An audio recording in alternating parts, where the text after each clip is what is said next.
we don't have to take the wheel off. Everything you need is beneath this cover, this radiator right here.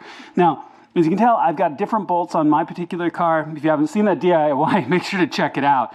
These are normally 3 T20 screws. So in my case, they're a 5mm Allen because I've replaced them with these dress-up bolts. But you're going to want to take all 3 of these bolts out and then very gently lift this cover. And I'll show you what it looks like because the circuit boards are plugged underneath. All right, so once you have those bolts out, you just gently lift up.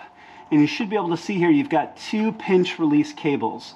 You've got a plug that goes to both circuit boards, okay? So you're just gonna wanna pinch the plugs on both sides to release that clip.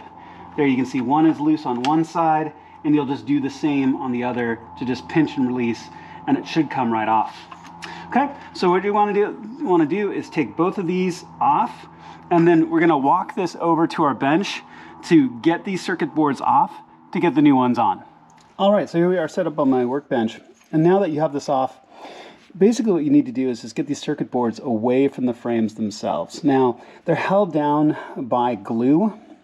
I've seen a bunch of different ways to take these off. I've seen people really pry on them, get small screwdrivers underneath, do some crazy stuff like that.